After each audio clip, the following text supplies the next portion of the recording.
Everyone, स्वागत है आपके अपने YouTube चैनल भाई सर पर। तो हम लोग आज देखने के लिए जा रहे हैं यहाँ पर हमारे आसपास के पदार्थ, जो कि हमारा 9th साइंस का पहला चैप्टर है। और पहले चैप्टर में हम देखना है अपने को, यहाँ पर लेक्चर नंबर 4 में है, यानी कि ये चौथा वीडियो है जब हम बात कर रहे हैं हमारे आसपास के पदार्थ के बारे में।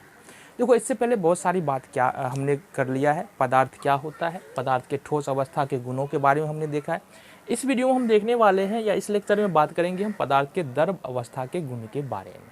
ठीक है, तो पदार्थ के का जो द्रव अवस्था है, द्रव अवस्था में क्या क्या आ जाता है। ठीक है, तो एक मोटा मोटी हम अगर इंट्रो ले ले तो ठोस अवस्था की बात करेंगे। पदार्थ की 3 अवस्था होता है हमारा, ठोस होता है, द्रव होता है, गैस होता है। तो अगर ठोस अवस्था की बात करेंगे कौन कौन आ जाता है, उदाहरण से समझ लेते हैं। लकड़ी आ जाएगा, लोहा आ जाएगा, ठीक है। उसके बाद और भी पदार्थ आएगा, लकड़ी आएगा, लोहा आएगा, तांबा आ जाएगा। ये सारा सारा क्या है, ठोस है। द्रव की बात करेंगे तो पानी आ जाता है, आगे बात करेंगे तो पेट्रोल आ जाएगा, आगे बात करेंगे तो डीजल आ जाएगा। ये सारा सारा द्रव है। दूध भी क्या है हमारा, एक प्रकार का द्रव है। गैस की बात करेंगे तो CO2, carbon dioxide, O2, nitrogen, ये सारा सारा क्या है हमारा, गैस है। तो ये तीनों अवस्थाएं होती है पदार्थ की। हमने ठोस अवस्था के बारे में बात कर लिया था। जो ठोस अवस्था है वो क्या क्या प्रॉपर्टी शो करता है, क्या क्या गुण दिखाता है। अब बात करना है हमको द्रव के बारे में, द्रव के गुणों के बारे में हमको बात करना है। तो यहाँ से कर लेते हैं। पहली बात है, हमको द्रव की आकृति और आयतन के बारे में हमको यहाँ से बात कर लेना है। तो हमने जैसे पहले ही बताया था कि आकृति और आयतन का मतलब क्या होता है। पहले तो ये समझो, आकृति और आयतन का मतलब क्या होता है। ठीक है, तो हमने बताया था आकृति मतलब कोई भी पदार्थ दिखता कैसा है उसको हम लोग बोलते हैं आकृति। ठीक है, जैसे हमको जैसे देख रहे हो वैसी आकृति मेरी है। मोबाइल को देखो, मोबाइल की आकृति कैसी है, रेक्टेंगुलर है। ठीक है, इसी तरह से अगर हम देखते हैं एक बोतल को तो उसकी आकृति कैसी होती है, ऊपर में कोन यानी शंकु की तरह होता है और नीचे में एक बेलन की तरह होता है। बोतल की बनावट कैसा होता है, ऐसा तो होता है ना, ऐसा। या फिर ऐसे भी बोल सकते हैं कि ऊपर में एक छोटा सा शंकु होता है और नीचे में ऊपर में एक छोटा सा बेलन यहाँ से, और नीचे में एक बड़ा सा बेलन की तरह दिखता है। तो ये इसकी क्या हो जाती है, आकृति हो जाती है। ठीक है, तो आकृति मतलब कोई भी वस्तु दिख कैसा रहा है। आयतन मतलब कोई भी वस्तु जगह कितना घेर रहा है। ठीक है, ये आयतन हो जाता है। समझ में आ गया। तो द्रव की बात करेंगे ना, तो द्रव का आयतन जो है वो निश्चित होता है। आयतन क्या होता है, निश्चित होता है। अभी समझाएंगे कि कैसे निश्चित होता है आयतन। और आकृति जो है वो होता है अनिश्चित। क्या होता है, अनिश्चित होता है। मतलब कहने का क्या है, इसके लिए हम एक छोटा सा प्रयोग कर सकते हैं। ठीक है, मान लो हमारे पास कुछ बर्तन है, इस प्रकार के हमारे पास एक बर्तन है। मान लो लोटा है ये, या घड़ा मान सकते, ये घड़ा है। दूसरा एक बड़ा सा गिलास है, छोटा सा घड़ा है हमारे पास, बहुत बड़ा नहीं ले, छोटा सा गिलास है। ठीक है, और एक यहाँ से ले लेते हैं, एक थाली है। अब थाली पता नहीं सही से बनेगा कि नहीं बनेगा, कैसे बना दे थाली, इसको ऐसे बनाते हैं। हाँ, ये ठीक है ना। ये हमारे पास एक थाली, 3 बर्तन है हमारे पास। तो हम क्या कर रहे हैं कि पानी की कुछ मात्रा लेते हैं, इसमें पहले घड़ा में डालते हैं, घड़ा से फिर गिलास में डालते हैं, और गिलास से फिर थाली में डाल देते हैं। ठीक है, अब हमने देखा क्या कि पानी को जब हमने घड़ा में डाला, घड़ा को भरा, तो ये, या लोटा है तो लोटा में भरा, तो ये पानी लोटे के आकार का हो गया। ठीक है, कैसा दिख रहा है, लोटे का आकार का दिख रहा है। अब अगर हम गिलास में पानी को डाल रहे हैं, ये गिलास के आकार का दिख रहा है। अब अगर हम थाली में पानी को डाल रहे हैं तो ये थाली के आकार का दिख रहा है। तो इसका आकार जो है ना कोई फिक्स नहीं होता है। जिस भी बर्तन में रखेंगे द्रव को, वह उसी के आकार का हो जाएगा। ठीक है, तो ये इसका आकार जो है वो अनिश्चित होता है। आयतन की बात करेंगे कि हमने घड़े से पानी फिर यहाँ पर गिलास में डाला। ठीक है, और गिलास से फिर डालो घड़े में पानी, तो जितना घड़ा में पहले पानी था उतना ही पानी फिर से उतना ही पानी हमको मिल जाएगा।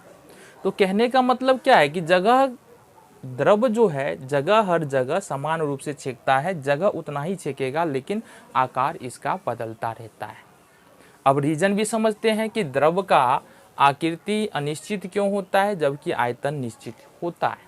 ठीक है, तो आकृति निश्चित होने का कारण ये है, हमने ठोस का देखा, मान लो ये ठोस है और ये हमारे पास द्रव है। तो ठोस में हमने क्या देखा कि आकृति और आयतन दोनों ही निश्चित होता है। ठोस में क्या होता है, आकृति और आयतन दोनों ही निश्चित होता है। क्यों? क्योंकि ठोस का जो पार्टिकल्स होता है, जो कण होता है, इस तरह से अरेंज होता है, ठीक है, काफ़ी पास पास अरेंज होता है, ठीक है। ये दूसरी बात है, इसके बीच में कोई स्थान नहीं होता है, दो कणों के बीच में कोई स्थान नहीं होता है ठोस में। और इसके बीच में यानी दो कणों के बीच में क्या होता है, आकर्षण बल अधिक होता है। इस कारण से ठोस के कण को कहीं, ठोस पदार्थ को कहीं पर रख देंगे, आकर्षण बल ज़्यादा है इसलिए हट नहीं सकता है। ठोस का कण क्या करता है, एक दूसरे को छोड़ के थोड़ा भी नहीं छोड़ सकता है, हिल भी नहीं सकता है। मतलब अपने आप में तो हिलता रहता है, लेकिन हिल के एक जगह से दूसरे जगह नहीं जा सकता है, ये बात समझो। ना ही एक दूसरे के ऊपर फिसल सकता है, ये बात समझो, ठीक है।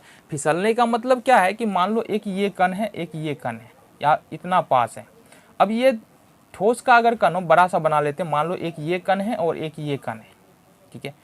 अगर ये ठोस का कण है तो बिल्कुल यहीं पर रह करके थोड़ा हम मोशन में आ सकता है, गति में आ सकता है, लेकिन एक दूसरे के ऊपर चक्कर नहीं लगा सकता है, ठीक है। ये इधर नहीं जा सकता है और ये इधर नहीं आ सकता है। लेकिन द्रव में क्या होता है ना, ये कण फिसल करके इधर आ सकता है, ये कण फिसल करके इधर आ सकता है, ठीक है। एक दूसरे के फिसल करके एक दूसरे से दूर जा सकता है। लेकिन यहाँ पर इतना अट्रैक्शन फोर्स है नहीं, कम नहीं है। मतलब इसके बीच में आकर्षण बल तो लग ही रहा है, भले ठोस से कुछ कम रहा है, लेकिन इसके बीच में आकर्षण बल तो है। और देखो ठोस की तुलना में जगह भी ज़्यादा होता है, आकर्षण बल है इसके बीच में, लेकिन इतना कम नहीं है ना कि ये दोनों जो है एक दूसरे को छोड़ दे। छोड़ेगा नहीं, बल्कि एक दूसरे के ऊपर फिसल सकता है, बात समझो। इसलिए द्रव क्या होता है, जब किसी बर्तन में डालते हैं तो एक दूसरे पर फिसल के एकदम स्थिर हो जाता है और उस बर्तन के आकार का हो जाता है। जबकि ठोस के बारे में हमको पता है, कण एक दूसरे के ऊपर फिसल नहीं सकता है, जिसके कारण क्या है, ठोस का कण जो, ठोस को कहीं भी रख देंगे तो उसका अरेंजमेंट, जो पार्टिकल्स का अरेंजमेंट है वो इसी तरह का होगा, इसलिए ठोस का आकार नहीं बदलता है। अब सवाल उठता है, द्रव का आयतन क्यों नहीं बदलता है? द्रव का आयतन क्यों नहीं बदलता है? तो देखो, आयतन बदलने का मतलब क्या है? आयतन किस पे डिपेंड करता है, जरा हमको बता दो।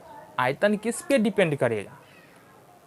आयतन डिपेंड करेगा कि अगर मान लो ये द्रव है और द्रव के कण में यदि बहुत ज्यादा आकर्षण बल दो कणों के बीच में कम है, यहां पर आकर्षण बल कम है, ठीक है, अंतर आणविक स्थान अधिक है, बहुत अधिक है, आणविक स्थान बहुत अधिक है। अगर आकर्षण बल कम होगा, अंतर आणविक स्थान बहुत अधिक होगा, तभी आयतन बदलेगा। कारण क्या है? आयतन बदलने का मतलब क्या है कि मतलब पहले जो ज्यादा जगह में आ रहा था अब वो कम जगह में आएगा, ठीक है। मान लो इस गिलास में पहले जो पानी है, एक छोटा सा गिलास हम ले लेते हैं इतना बड़ा, अब इस गिलास में हम उस पानी को भर सके तभी तो आयतन बदलेगा, ठीक है।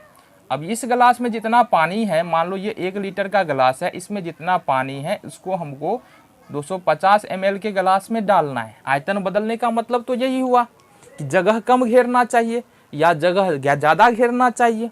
या 1 लीटर का गिलास है, अब ये पूरा 2 लीटर के गिलास को पूरा भर देगा। आयतन बदलने का मतलब यही है। अब ये 2 लीटर के गिलास को क्या करेगा, ये पूरा भर देगा। तो ये द्रव में संभव क्यों नहीं है या आयतन बदलता क्यों नहीं है? तो ये मेन रीजन हमारा आकर्षण बल और अंतर आणविक स्थान ही है, यहाँ पर आयतन नहीं बदलने का कारण। देखो, द्रव का कण जो है ना, इतना ना ही ज्यादा दूर होता है ना ही ठोस इतना नजदीक होता है, ठीक है। अब देखो, इस कण में आकर्षण बल क्या है, ज्यादा है और पास पास ही है, बहुत ज्यादा का अंतर नहीं होता है। अगर ठोस का कण इतना पास है तो द्रव का कण थोड़ा उससे दूर होता है। तो कहने का मतलब, यदि ठोस के कण को और नजदीक ले आए, अगर मान लो अगर 1 लीटर जल को 250 ml जल बनाना है, उतना ही जगह में इतना आ जाए, तो इसके कण को बहुत पास करना पड़ेगा। मान लो ये हमारा पार्टिकल्स है, ठीक है, तो कितना सटा सकते हैं, बहुत ज़्यादा नहीं और धकेल सकते हैं, बहुत ज़्यादा इसको नहीं और पास पास ला सकते हैं, ठीक है। और अगर मान लो 1 लीटर जल को 2 लीटर जगह में यानी 2 लीटर बड़े से गिलास में रखना यानी आयतन ज़्यादा करना है, तो ये इस जगह को बढ़ाना होगा। ये जो जगह दिख रहा है इस जगह, ये जगह बढ़ेगा तभी तो आयतन बढ़ेगा, यानी कि अंतर आणविक स्थान बढ़ा घटा हम आयतन कम ज़्यादा करते हैं। इस बात को समझो कि अगर अंतर आणविक स्थान कम कर सके तो आयतन कम जाएगा, अंतर आणविक स्थान बढ़ा दे तो आयतन बढ़ जाएगा। लेकिन अंतर आणविक स्थान बढ़ेगा घटेगा कब? कब घटेगा बढ़ेगा? जब आकर्षण बल कमजोर होगा, अंतर आणविक आकर्षण बल कमजोर होगा, ये बात समझो। तो ठोस में ये संभव नहीं, ये द्रव में ये बात संभव नहीं है, ठीक है। ना ही इसके अंतर आणविक स्थान को हम लोग क्या कर सकते हैं, घटा बढ़ा सकते हैं, और ना ही हम क्या कर सकते हैं, आकर्षण बल को कम कर सकते हैं। कर सकते हैं, आगे पढ़ेंगे बातों को, लेकिन फिलहाल द्रव का आयतन जो निश्चित होता है इसलिए होता है क्योंकि इसके बीच में आकर्षण बल अधिक होता है, अंतर आणविक स्थान ठोस से थोड़ा ज़्यादा होता है लेकिन बहुत ज़्यादा नहीं होता है, जिसके कारण इसका आयतन क्या होता है, निश्चित होता है। बातें समझ में आ गई। दूसरा जो प्रॉपर्टी हमारा वो है द्रव का घनत्व। घनत्व के बारे में हमने पहले भी बताया था, है ना। किसी भी पदार्थ के इकाई आयतन में जितने कणों की मात्रा होती है उसको हम लोग घनत्व बोलते हैं। कहने का मतलब क्या है कि कोई पदार्थ है, मान लो हमारे पास ये ठोस है और ये द्रव है, ठीक है। ये ठोस है, ये द्रव है। अगर ठोस के देखेंगे तो यहाँ पर इतना ही देख लेंगे, ज़्यादा देखने की ज़रूरत है नहीं, और द्रव की देखेंगे तो इतना देख लेते हैं, उतना ही जितना हमने ठोस का देखा। तो यहाँ से देखने से क्या पता चल रहा है, जो ठोस है इसके इकाई आयतन में ये हमारा ठोस है, ये द्रव है। एक छोटे से आयतन में कणों की संख्या क्या है, ज़्यादा है। द्रव में एक छोटे से आयतन में, चूँकि अंतर आणविक स्थान ज़्यादा होता है द्रव में, कणों के बीच में जो जगह होता है वो ज़्यादा होता है, इसलिए ठोस में क्या होगा, पास पास में कण होंगे, इसका घनत्व ज़्यादा होगा, द्रव का घनत्व कम हो जाता है, ठीक है। द्रव का घनत्व क्या होता है, कम होता है। क्यों कम होता है? क्योंकि इसके बीच में अंतर आणविक स्थान ज़्यादा है, इसलिए इसका घनत्व कम हो जाएगा। कहने का मतलब क्या है कि ठोस हमारा थोड़ा भारी हो जाएगा, द्रव हमारा थोड़ा हल्का हो जाएगा। घनत्व ज़्यादा कम होने का मतलब यही तो है, कण ज़्यादा होगा तो कोई पदार्थ भारी तो होगा, कण कम होगा तो कोई पदार्थ हल्का तो होगा। तो यानी कि हम लोग क्या बोल सकते हैं, घनत्व क्या होता है, ठोस का घनत्व अधिक होता है, द्रव का घनत्व ठोस के घनत्व से कम होता है। यहाँ पर ये बात तुलना जरूर करना कि द्रव का घनत्व जो है वो ठोस के घनत्व से कम होता है, ठीक है। तीसरा जो प्रॉपर्टी हमारा संप्रियता, आ जाओ इसको बढ़िया से देखना है हमको, संप्रियता को।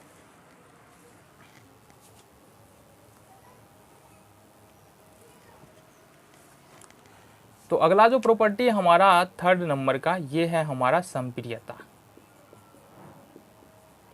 अब ये क्या होता है, संप्रियता का मतलब किसी भी पदार्थ का जो पार्टिकल्स है, जो कण है, उसको कितना हद तक हम दबा सकते हैं, ठीक है। ठोस संपीड़ित होता है या असंपीड़ित होता है, इसको समझे हैं हम लोग और अभी भी समझेंगे हम। ठोस संपीड़ित होता है, फिर द्रव संपीड़ित होता है कि असंपीड़ित होता है। तो आ जाओ इसके लिए हम फिर से प्रयोग कर सकते हैं। मान लो हमारे पास एक इस प्रकार का सिरिंज है, 3 सिरिंज ले लेते हैं। एक इस प्रकार का सिरिंज है, ये सिरिंज है ना, ठीक है, और यहाँ पर हम इसका ये दबाने वाला क्षेत्र है। फिर दूसरा सिरिंज ले लेते हैं यहाँ से इस प्रकार से, चलो दूसरा सिरिंज हो गया हमारा, ठीक है, और ये तीसरा सिरिंज हो गया। ये सुई तो बना ले इसका, और इसको बंद कर देना है, यहीं तक रहने दो ना, क्या दिक्कत है। ये तीसरा सिरिंज हो गया हमारा, ये तीसरा सिरिंज हो गया। तो 3 सिरिंज हमने यहाँ से ले लिया है। करना क्या है, ये जो ऊपर वाला भाग होता है इसका, इसको पहले तीनों का निकाल लेना है। एक में हमको चौक भर देना है यहाँ तक, इसमें क्या भर रहे हैं, चौक भर रहे हैं। इस वाले में हमको क्या करना है, पानी भर देना है। क्या भरना है हमको, पानी भर देना है। इस वाले में कुछ नहीं भरना है, नथिंग है इसमें। इस वाले में हमको कुछ नहीं भरना है, ठीक है। बातें समझ में आ गई। अब वो करे क्या, करना ये है कि अब ऊपर से जो ये, इसको पता नहीं क्या बोलते हैं, इसको क्या करना है, वापस लगा देना है। क्योंकि पानी, चौक भरा, पानी भरा और नथिंग, इसमें कुछ नहीं, मतलब हवा है। अब करना क्या, इसको दबा करके देखना है। तो हमको क्या लग रहा है कि जिसमें चौक भरे वो थोड़ा भी नहीं दबेगा, ठीक है, ये थोड़ा भी नहीं दबेगा, थोड़ा भी नहीं दबेगा। तो मतलब क्या हुआ, ठोस का संपीड़न नहीं होता है, या ठोस को हम लोग संपीड़ित नहीं कर सकते हैं। जिसमें पानी भरा है इसमें थोड़ा सा संपीड़न होता है, थोड़ा सा हो जाता है, मतलब इसका अच्छा। इससे पहले देखो ये बंद रहेगा ना, ये वाला जो है भाग, ये वाला हमको बंद करना पड़ेगा। तो ठोस का, पानी का थोड़ा सा संपीड़न यहाँ पर हो जाता है, ठोस का बिल्कुल नहीं होता है, पानी का थोड़ा सा संपीड़न, मतलब पानी को थोड़ा हम लोग दबा सकते हैं। तीसरा जो है हमारा, इसमें जो गैस है, गैस को देखते हैं, गैस वाला सबसे ज़्यादा दबता है। इसका मतलब क्या है कि गैस का संपीड़न हम लोग अधिक संपीड़न कर सकते हैं। ठीक है, गैस क्या होता है, अधिक संपीड़ित होता है। क्या होता है, अधिक संपीड़ित होता है। तो इस तरह से हम देख रहे हैं, संपीड़ितता का मतलब होता है हम लोग उसको दबा सकते हैं या नहीं दबा सकते हैं। इसके बारे में जो पिछला वीडियो था हमारा ठोस वाला, उसमें हमने बात किया था कि पाव रोटी ठोस है लेकिन उसको हम लोग दबा देते हैं, स्पंज ठोस है लेकिन दबा देते हैं। क्यों दबा देते हैं, इसके बारे में भी हमने वहाँ पर बातें की थी। ठीक है, बातें समझ में आ गई। चलो जी,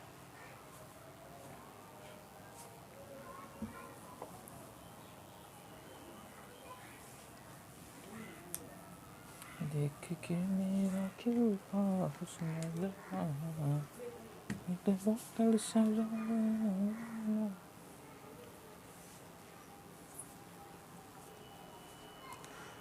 आगे चौथा प्रॉपर्टी है हमारा द्रव्यनांक और क्वथनांक। क्या है हमारा, द्रव्यनांक और क्वथनांक।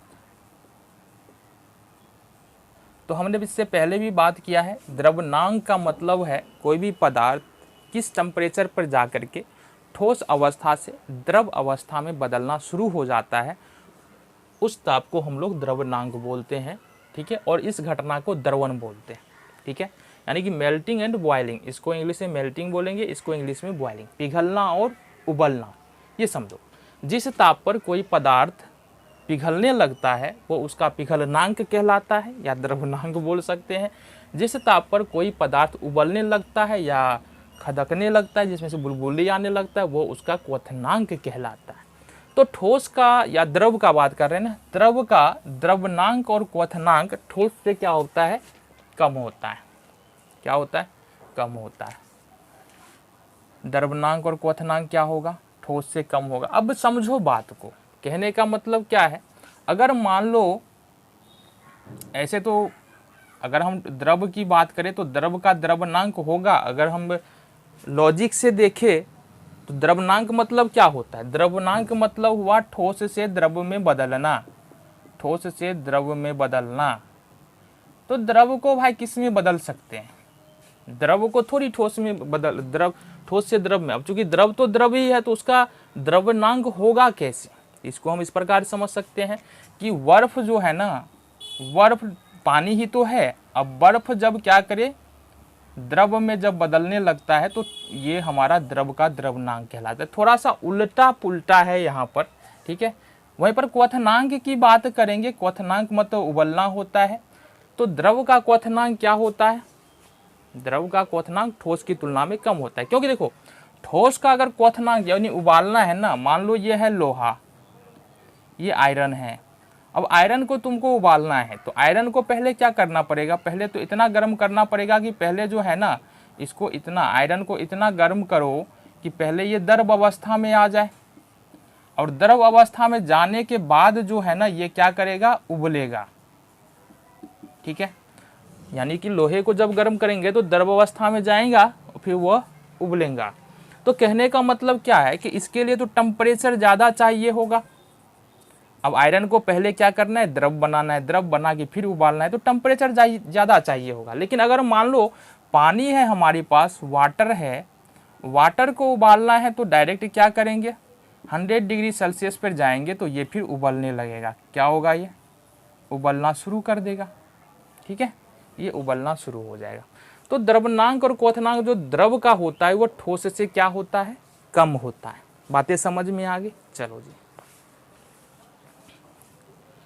अगला प्रॉपर्टी है तरलता क्या होता है।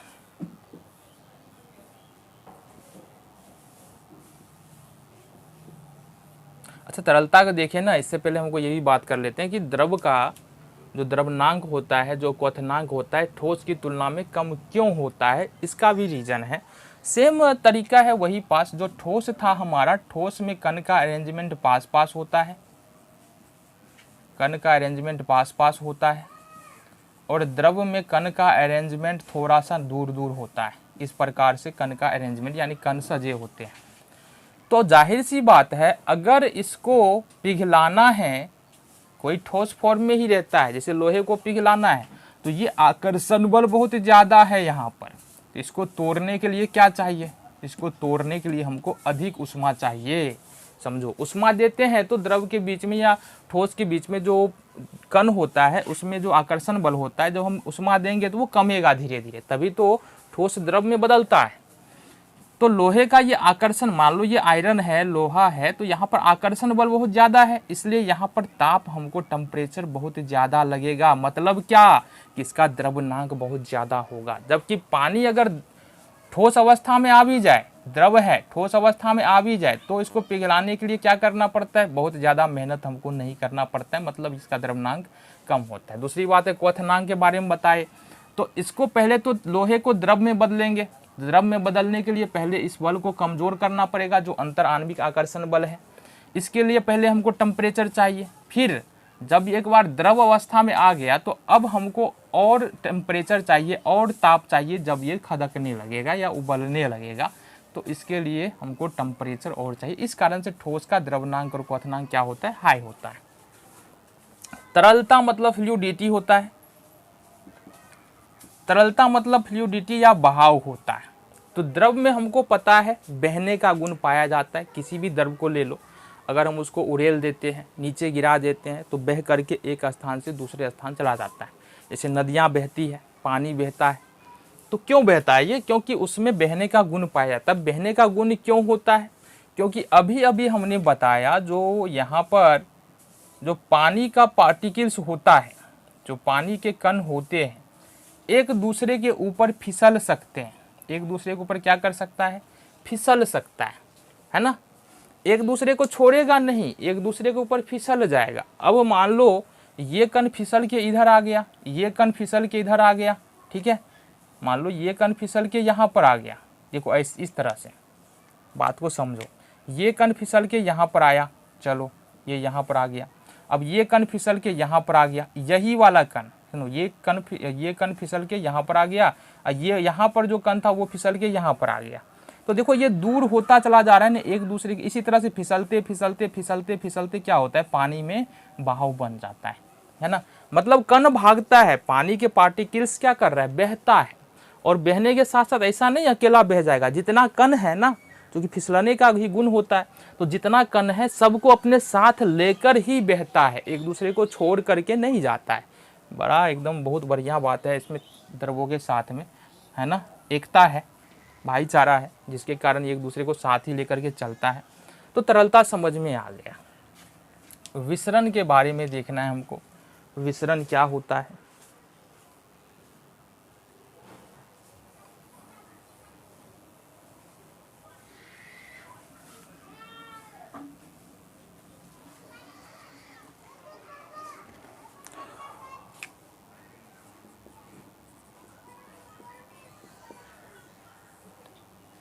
विसरण क्या होता है, विसरण का मतलब होता है दो पदार्थों का स्वतः मिलना विसरण कहलाता है, ठीक है।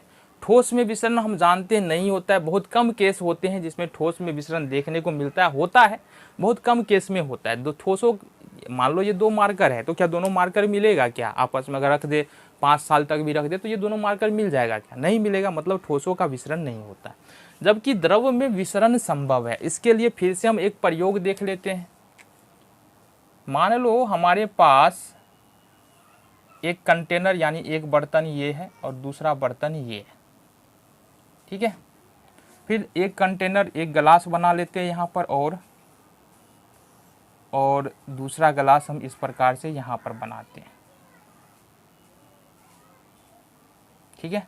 आ जाओ, अब यहाँ पर करना क्या है, देखो ये बर्तन नज़र आ रहा है ना, एक में हमको डालना है हनी, जिसको हम लोग शहद भी बोलते हैं। दूसरे में डालना है अपने को इंक, जिसको हम लोग स्याही भी बोलते हैं।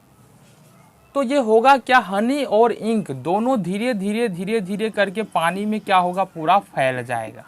लेकिन क्या एक बात बता सकते हो, ये जो विसरण हो रहा है आपस में, हनी भी पानी में मिल रहा है, स्याही भी पानी में मिल रहा है, कौन ज़्यादा तेजी से मिलेगा, हनी या इंक? प्रश्न का जवाब क्या होगा, इंक ज़्यादा तेजी से मिलेगा। कारण क्या है, कारण क्या है, क्योंकि इंक का जो घनत्व, ये हनी का जो घनत्व होता है अधिक होता है, इसका घनत्व क्या होता है, अधिक होता है। घनत्व अधिक होने का मतलब है कि इसका जो पार्टिकल्स होता है ना, हनी का जो मधु या शहद का जो पार्टिकल्स होता है, छोटे से जगहों में बहुत ज़्यादा पार्टिकल्स होता है। दूसरी बात, जो इसके हनी के कण के बीच में जो आकर्षण बल होता है वो ज़्यादा होता है। क्या होता है, आकर्षण बल ज़्यादा होता है। तो जाहिर सी बात है, आकर्षण बल ज़्यादा होगा तो आराम आराम से धीरे धीरे टूटेगा, कण टकराएगा, पानी का कण शहद के कण के साथ टकराएगा तो धीरे धीरे धीरे धीरे उसका कमज़ोर होगा आकर्षण बल, तब जाके वो पूरे पानी में फैलेगा। ठीक है, एक तो कण ज़्यादा है, दूसरा बताया आकर्षण बल शहद के कण के बीच में ज़्यादा है, जिसके कारण ये धीरे धीरे फैलता है। दूसरी बात है, इंक के कण को देखें तो इंक के कण के बीच में जो आकर्षण बल होता है, अट्रैक्शन फोर्स यानी आकर्षण बल जो होता है वो कम होता है। आकर्षण बल क्या होता है, कम होता है, साथ ही साथ घनत्व भी कम होता है, यानी कि बहुत ज़्यादा इंक के कण जो है पास पास नहीं होता है। इसलिए समान मात्रा में हमने हनी डाला, समान मात्रा में हमने इंक डाला, तो विसरण सबसे ज़्यादा किस में हो रहा है, इंक जल्दी विसरित हो जाता है, जबकि हनी का विसरण धीरे धीरे होता है। यानी कि द्रव में विसरण तो होता है, लेकिन विसरण की गतियाँ जो है अलग अलग द्रव के लिए, अलग अलग पदार्थ के लिए वो अलग अलग हो जाता है।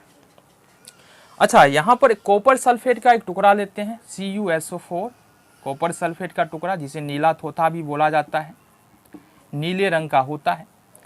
पहले गिलास में हमको गर्म पानी है, दूसरे गिलास में हमारे पास ठंडा पानी है। तो हम यहाँ पर क्या देख रहे हैं, अगर कॉपर सल्फेट के टुकड़े को अगर हम गर्म जल में डालें, ठंडे जल में डालें, तो किस में ज़्यादा ये जल्दी मिश्रित हो जाएगा या विसरित हो जाएगा। तो यह गर्म जल में ज़्यादा तेज़ी से, गर्म जल का जो गिलास है वो बहुत तेज़ी से नीले रंग का हो जाएगा, जबकि ठंडा जल का जो गिलास है वो थोड़ा लेट से नीले रंग का होगा। इसका कारण ये है कि गर्म जल जो है ना, जब जल को गर्म करते हैं तो पहला तो जल के कणों की गति तेज हो जाती है। अब जल की कणों की गति अगर तेज हो रही है तो वो किसके कणों की गति को तेज करेगा, कॉपर सल्फेट के कणों की गति को तेज करेगा। मतलब जल का कण और कॉपर सल्फेट का कण, दोनों का कण क्या हो रहा है, बहुत ज़्यादा गतिशील हो रहा है, जिसके कारण ये बहुत जल्दी मिश्रित हो जा रहा है। जबकि ठंडे वाले में क्या है, ठंडे वाले में आराम आराम से मिलेगा, क्योंकि कण बहुत ज़्यादा गतिशील नहीं है ना ही जल का कण ज़्यादा गतिशील है, और नीला थोथा तो ऐसे भी बाहर से आया तो बेचारा जल से टकरा टकरा के पूरे पानी में मिलेगा। समझ में आ गया, ये विसरण समझ में आ जाता है। चलो जी,